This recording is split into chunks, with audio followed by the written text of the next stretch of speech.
Hi, it's Sari. I just wanted to do a quick video. The title that you may have already seen is Making a Rod for Your Own Back.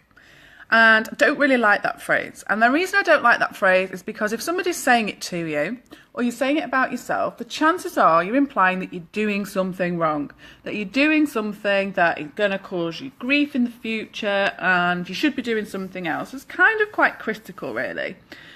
However, saying that, I do think that we can sometimes do things for ourselves without realising, or distribute our energy to our children in such a way that it can make things more complicated for us further down the line. And I'll explain exactly what I mean by that in a minute.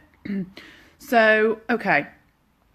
I thought about this yesterday because, I'll tell you what triggered it, is my daughter did her homework without any hassle yesterday. And I did a blog not so long ago, it was probably a good few months ago now, about creating your own little homework angel from a homework monster. 'Cause my daughter is 9 and she's always been really great at just getting on with her homework and doing it. Until maybe 6 months ago, and it all changed and it's the last thing she wants to do. So it can create tension in our house, it can create arguments, and it's just become a complete hassle as opposed to something that was previously really quite straightforward. So we've worked on it, we've had to change things around and all of that sort of stuff, which I wrote about in the blog. But what happened yesterday that triggered me to think about this is she did it with no problems whatsoever yesterday. She must have just been in the mood to do it, and she even did extra, just because she wanted to. So she finished it and she took it straight through to her dad and said, "Look what I've done, Dad." And she went to him for praise, which he gave her. And she was so proud. And hi, Shell. She was so proud that she'd done it. And I was sat in the other room smiling to myself because she didn't mention it to me. And she didn't mention homework to me because she's very clever and she's worked out that, hi Jackie, she's worked out that Dad is really quite keen on academic and wants her to do well in school. Obviously I want her to do well in school, but she knows that for me it's the emotional side where she's going to get possibly more attention or connection. So she didn't even consider bringing it to me. I would have praised her, absolutely, but she took it straight to Dad because that's where the juicy energy was. Dad is into, wanting her to do well at school. And, it's just our personalities. When we first met when we were at university, and one of the things that used to really irritate me about my now husband is that I'd go and see him, and because he had exams at uni, he would literally come out from the library on his bike for 10 minutes to say hi, and then he'd go back in, and he was so dedicated. And it used to really get on my nerves. I thought, he's not very nice. Like, why can't he just come and out for a few hours or what? Because to me, I just winged it most of the time and it wasn't like a massive thing for me. So we've always been really different in that respect. And clearly that's then been projected onto our daughter because she obviously, we've never sat down and, Matt doesn't put pressure on us. So he's never sat down and said, you must do well at school and you must do your exams. But he gets that sense from her. And although she knows I want her to do well as well, she clearly realises she gets more praise for that from Dad. So cleverly, she went straight to him. So then it got me thinking, right, what does she come to me for? And this has been quite prominent recently because she hasn't been feeling well. She's been off school with a virus. She's got gastric acid reflux, so she's had a load of issues with that. So it's been a real ongoing thing. She's been ill a few times. And that's where Mum comes in. Okay. So one of the things that she's realised is that when she is feeling something, whether that be positive, negative, unwell, stressed, nervous, happy, angry, sad, whatever it is, she comes to me for it. And when I was saying about making a rod for my own back, is sometimes she harps on to me all the time that she feels something, that she doesn't feel too well, or this hurts, or I've got this scratch, and I'm worried about this, and I'm worried about that, to the point where sometimes, I'm not going to lie, it's so draining for me and it frustrates me, because I get a bit jealous. I think, just come and sit and have fun and be all happy around me like you do with Dad. But she seems to sometimes switch this thing on for me that, oh, but I'm okay, but, my leg hurts or whatever it is that's going on for her at the time. And I realised that that's the rod I've made for my back.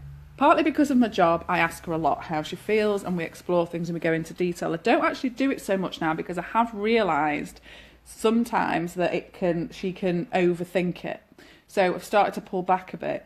But I've definitely realised that, and she even said it to me because she's so astute when it comes to her feelings, which again is a great thing, and she's very compassionate, but it's again finding that balance that she said to me. What did she say?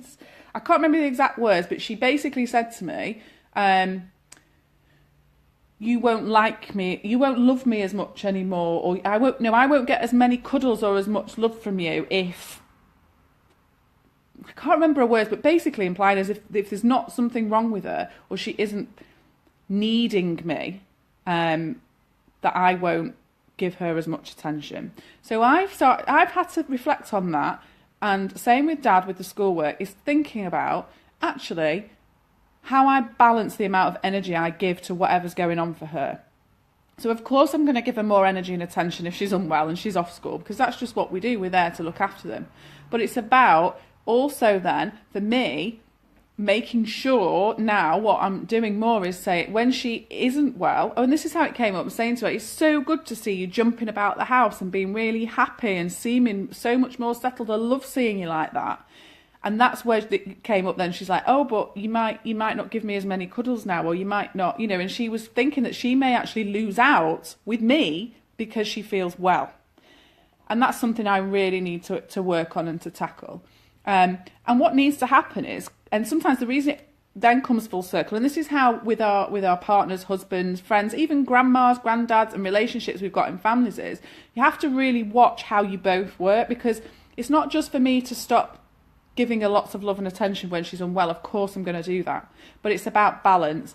And actually Dad needs to show more compassion when she's not well, and it's not just left to Mum, because then it all becomes that's what Mum does and it's all consuming. That becomes then my role.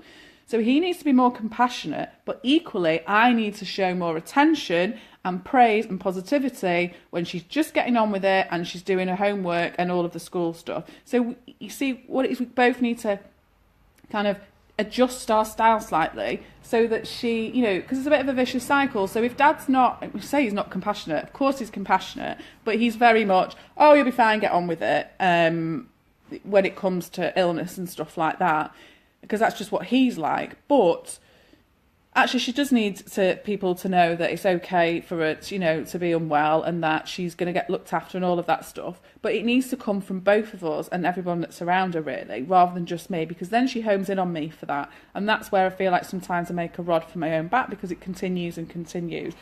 But again, equally, it's for me to take a step back and go, right, okay, where am I?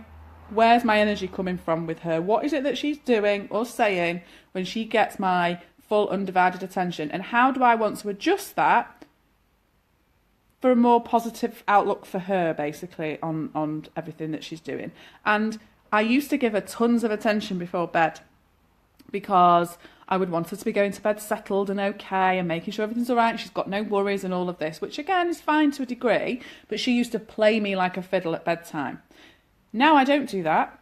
I leave it to Dad, usually, and I give her a kiss goodnight and say off to bed, and I don't make any fuss. And actually, if she wants to talk about things now before bed, unless it's something that I really think needs attention, I'll say we'll talk about it tomorrow. And she's usually okay with that, because when they're tired at night and vulnerable, don't want to be talking about things where they're not going to be thinking that rationally. It's going to make everything seem 10 times worse.